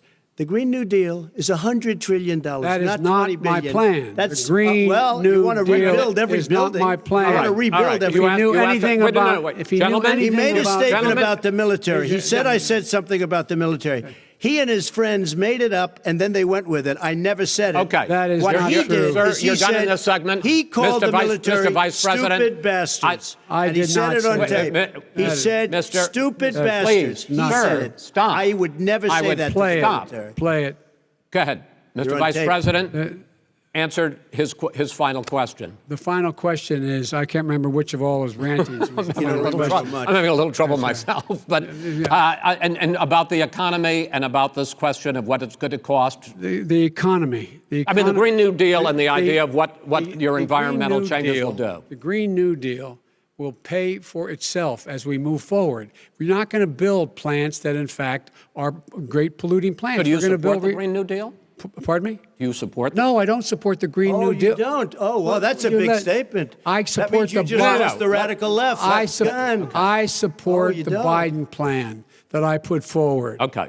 The Biden plan, which is different than what he calls the radical Green New Deal. All right, gentlemen, final segment, election integrity. As we meet tonight, millions of Americans are receiving mail-in ballots or going to vote early. How confident should we be that this will be a fair election, and what are you prepared to do over the next 5+ weeks, because it'll not only be to Election Day, but also counting some ballots, mail-in ballots after Election Day? What are you prepared to do to reassure the American people that the next president will be the legitimate winner of this election? In this final segment, Mr. Vice President, you go first. Prepared to let people vote. They should go to iwillvote.com, decide how they're going to vote, when they're going to vote, and what means by which they're going to vote. His own Homeland Security Director, and as well as the FBI Director, says there is no evidence at all that mail-in ballots are a source of being manipulated and cheating. They said that. The fact is that there are going to be millions of people because of COVID that are going to be voting by mail-in ballots, like he does, by the way. He sits behind the Resolute desk and sends his ballot to Florida, number one. Number two, we're going to make sure that those people who want to vote in person are able to vote because enough poll watchers are there to make sure they can socially distance. The polls are open on time, and the polls stay open until the votes are counted. And this is all about trying to dissuade people from voting because he's trying to scare people into thinking that it's not going to be legitimate. Show up and vote. You will determine the outcome of this election. Vote, vote, vote. If you're able to vote early in your state, vote early. If you're able to vote in person, vote in person. Vote whatever way is the best way for you, because he cannot stop you from being able to determine the outcome of this election. And in terms of whether or not when the votes are counted, and they're all counted, that will be accepted. If I win, that will be accepted. If I lose, that'll be accepted. But by the way, if in fact he says he's not sure what he's going to accept, well, let me tell you something. It doesn't matter, because if we get the votes, it's going to be all over. He's going to go. He can't stay in power. It won't happen. It won't happen. So vote. Just make sure you understand you have it in your control to determine what this country is going to look like the next 4 years. Is it going to change, or are you going to get 4 more years of these lies? Mr. President, 2 minutes. So when I listened to Joe talking about a transition, there's been no transition from when I won. I won that election. And if you look at crooked Hillary Clinton, if you look at all of the different people, there was no transition, because they came after me trying to do a coup. They came after me spying on my campaign. They started from the day I won, and even before I won, from the day I came down the escalator with our First Lady. They were a disaster. They were a disgrace to our country. And we've caught them. We've caught them all. We've got it all on tape. We've caught them all. And by the way, you gave the idea for the Logan Act against General Flynn. You better take a look at that, because we caught you in a sense. And President Obama was sitting in the office. He knew about it too. So don't tell me about a free transition. As far as the ballots are concerned, it's a disaster. A solicited ballot, okay, solicited is okay. You're soliciting, you're asking, they send it back, you send it back. I did that. If you have an unsolicited, they're sending millions of ballots all over the country. There's fraud. They found them in creeks. They found some with the name Trump, just happened to have the name Trump just the other day in a waste paper basket. They're being sent all over the place. They sent 2 in a Democrat area. They sent out 1,000 ballots. Everybody got 2 ballots. This is going to be a fraud like you've never seen. The other thing, it's nice on November 3rd, you're watching and you see who won the election. And I think we're going to do well, because people are really happy with the job we've done. But you know what? We won't know. We might not know for months, because these ballots are going to be all over. Take a look at what happened in Manhattan. Take a look at what happened in New Jersey. Take a look at what happened in Virginia and other places. They're not losing 2%, 1%, which, by the way, is too much. An election could be won or lost with that. They're losing 30 and 40%. It's a fraud, and it's a shame. And can you imagine where they say you have to have your ballot in by November 10th? November 10th. That means that's 7 days after the election, in theory, should have been announced. Okay. We have major states with that. Sir, all run by Democrats. 2 minutes is 2 minutes. All run by Democrats. It's President Trump, it's a rigged election. You're going to be able to continue. You have been charging for months that mail-in balloting is going to be a disaster. You say it's rigged, that it's going to lead to fraud. But in 2018, in the last midterm election, 31 million people voted mail-in voting. That was a quarter, more than a quarter of all the voters that year cast their ballots by mail. Now that millions of mail-in ballots have gone out, what are you going to do about it? And are you counting on the Supreme Court including a Justice Barrett, to settle any dispute? Yeah, I think I'm counting on them to look at the ballots, definitely. I hope we don't need them in terms of the election itself. But for the ballots, I think so, because what's happening is incredible. I read today, where at least 1% of the ballots for 2016 were invalidated. They take them, we don't like them, we don't like them. But what are They you throw going to them do out about it? left If there and are right. millions of ballots going out What right you now, do what is are you gonna go do? and vote. You do a solicited ballot, No, and that's I okay, know or your you go and complaint. vote. I'm asking you about the fact that millions of people You go have and vote. You go and No, vote. but like what I'm they, saying is, what are like you they gonna do used about to the in fact the that old. millions of people? You either do, Chris, a solicited ballot where you're sending it in, they're sending it back, and you're sending. They have mailmen with lots of it. Did you see what's going on? Take a look at West Virginia, mailmen selling the ballots. They're being sold. They're being dumped in rivers. This is a horrible thing for our country. There is no. This is not. There is no. This is evidence not of going to that. end well. There is Okay. no This evidence is of that. not going Vice to President end well. Biden- 5 states fact, have had go ahead, mail-in sir. ballots for the last decade or more. 5, including 2 Republican states. And you don't have to solicit the ballot. It's sent to you. It's sent to your home.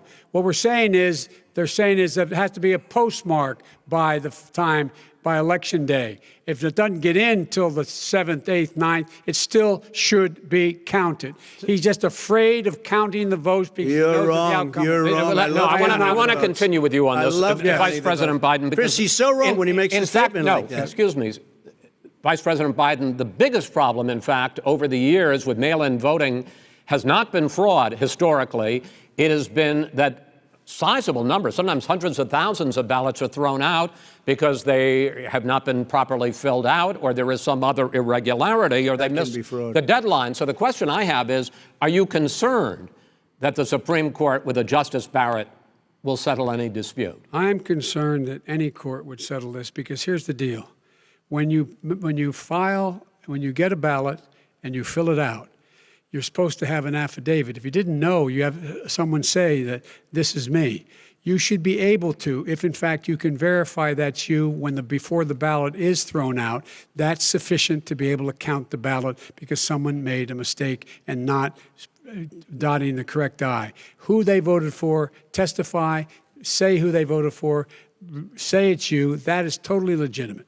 All right. Excuse me, Chris, when you have 80 million ballots, Gentlemen, I have a final Senate question. and swamping the system, you know it can't be done. You know it can't, and already All there's right, been so now- fraud. Mail service deception. delivers Wait a minute, gentlemen, in the 185 final million question pieces of mail a is, day. million in 8 ballots. states, we can keep talking. It's in 8 it's a states, disgrace. election workers are prohibited, currently by law, 8 states, from even beginning to process ballots, even take them out of the envelopes and Yes. flatten them until Election Day. That means that it's likely, because there's going to be a huge increase in mail-in balloting, that we are not going to know on election night who the winner is, that it could be days, it could be weeks. Could be months. Until we find out who the new president is. So first for you, sir, finally for the vice president, I hope neither of you will interrupt the other.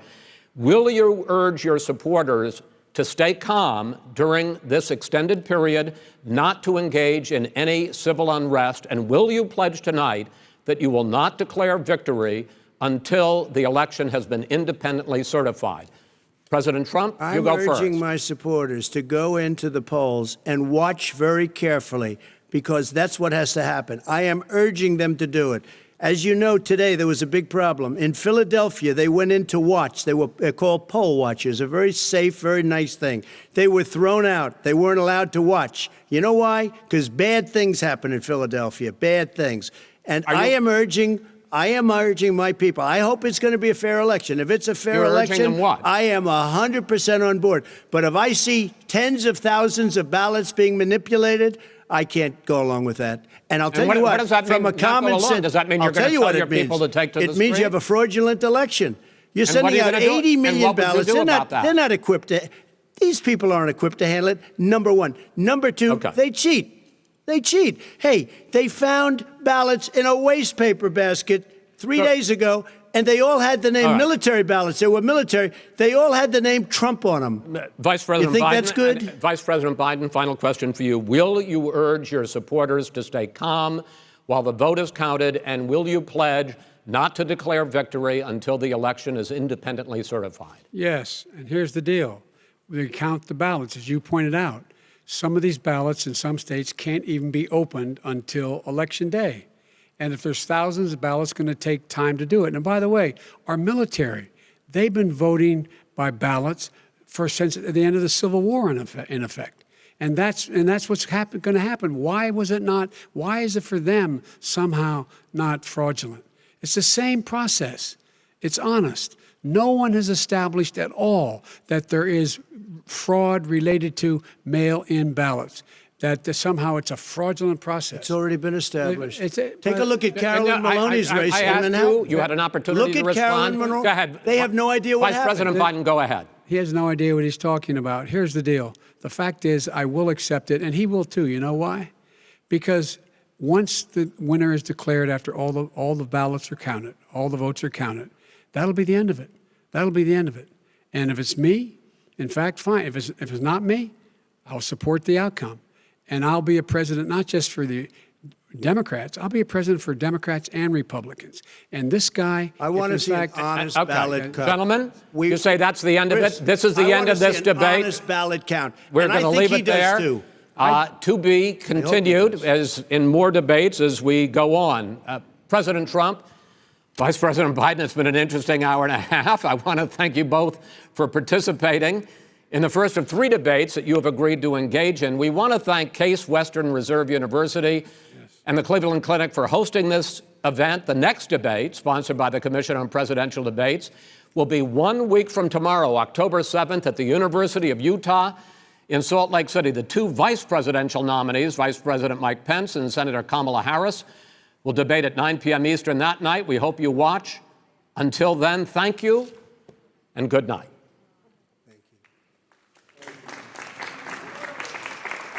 Thank you.